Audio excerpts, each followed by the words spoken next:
ارشاد فرمایا حضرت نوح علیہ السلام نے اپنی قوم سے کہ تم اللہ کی حضور استغفار کرو، پھر کیا ہوگا کہ وہ آسمان سے موسلادھار بارش نازل کرے گا اور تمہاری مدد کرے گا مالوں سے، بیٹوں سے، اور تمہارے لیے باغات بنا دے گا اور نہریں جاری کر دے گا۔ تو یہ ساری چیزیں استغفار سے نصیب ہوتی ہیں، مال بھی ملتا ہے، بیٹے بھی ملتے ہیں، بارشیں بھی بر وقت برستی ہیں اور نہریں بھی جاری ہوتی ہیں اور اموال کی کثرت بھی نصیب ہوتی ہے۔ تو کثرت کے ساتھ استغفار پڑھیے، اس کا لازمی نتیجہ یہ ہوگا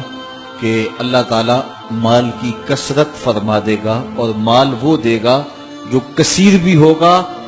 حلال بھی ہوگا، طیب بھی ہوگا، اور پاکیزہ بھی ہوگا، اور فراواں بھی ہوگا، اور مبارک بھی ہوگا۔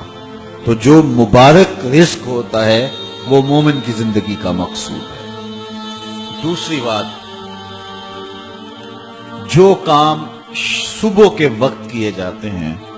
ان کاموں میں اللہ نے برکت رکھی ہے۔ کچھ لوگوں کی عادت ہے کہ وہ دیر سے اٹھ کے دیر پہ کاموں پہ جاتے ہیں۔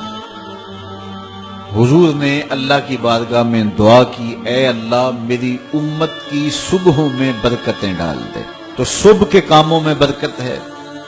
استغفار پڑھتے رہیں اس میں برکت ہے، اور وہ کتنا خوش نصیب ہے جو صبح کو کام پہ جا رہا ہے اور استغفار بھی پڑھتا جا رہا ہے، تو اللہ تعالیٰ اس کے کام میں برکت نازل کرتا ہے۔ تیسری چیز، جب اللہ تعالیٰ جل شانہ عطا کرے تو اس پر شکر کرے، شکر کرے گا تو اللہ اور زیادہ عطا کرے گا۔ لَإِن شَكَرْتُمْ لَأَزِيدَنَّكُمْ، یہ میرے رب کا سچا وعدہ ہے کہ میرے بندو جب تم میرا شکر ادا کرو گے میں اور زیادہ عطا کروں۔ کمزور لوگوں کو جب تم نوازتے ہو تو وہ دعائیں دیتے ہیں، تو اس کی دعا کی برکت سے تمہارے رزق میں اضافہ ہو جاتا ہے۔ تو کمزور لوگوں کے ساتھ حسن سلوک کیجئے، اس سے رزق کے اندر برکت نصیب ہو۔ ایک اور ذریعہ ہے رزق کے اضافے کا، اور وہ یہ کہ بعض اوقات آدمی کسی اور کو بھی اس میں شریک کر لیتا ہے، کمائی وہ نہیں کرتا لیکن اس کو وہ ساتھ اخراجات میں شریک کرتا ہے۔ اس کی ایک عمدہ مثال حضور کے زمانے میں اس طرح پیش آئی کہ ایک صحابی نے حضور کی خدمت میں آ کے شکایت کی کہ حضور کام کاج میں کرتا ہوں اور یہ جو میرا بھائی ہے یہ کام کاج نہیں کرتا، گھر سے اٹھ کے آپ کے پاس آ جاتا ہے اور صفحہ کے چبوترے پہ بیٹھا رہتا ہے اور آپ سے باتیں سنتا رہتا ہے اور حدیثیں یاد کرتا رہتا ہے، تو اس کو بھی چاہیے نا کہ میرے ساتھ کچھ وقت دے اور میری کاروبار میں مدد کروائے۔ اللہ اکبر! تو اس نے حضور سے یہ شکایت کی آ کے اپنے بھائی کی، تو حضور نے ارشاد فرمایا شاید تجھے بھی رزق اس کے صدقے سے مل رہا ہو۔ تو اس سے علماء نے ایک بات بیان کی ہے، وہ کہتے ہیں کہ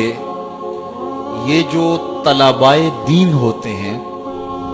اپنے رزق میں ان کا حصہ شامل کر لو، ہو سکے تو اپنا بھائی یا اپنا ایک بیٹا وقف کر دو جو دین پڑھے، اور تم اس کی ذمہ داریاں اپنے ذمے لے لو، اور اگر ایسا ممکن نہیں ہے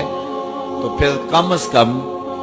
کچھ دینی طلباء کی کفالت اپنے ذمے لے لیں، اور جس طرح اپنے بچوں پر خرچ کرتے ہیں خوشی سے، آسودگی سے، اور ان کی ضروریات جس طرح پوری کرتے ہیں اس طرح دینی طلباء کی ضروریات بھی اسی انداز سے پوری کریں، تو اس حدیث کے آپ مصداق ہو جائیں گے، تو اللہ تعالیٰ آپ کو بہت نوازے گا، اور یہ رزق میں اضافے کا سبب اور ذریعہ ہوتا ہے۔ میں تو آج کل دوستوں کو یہ بھی کہتا ہوں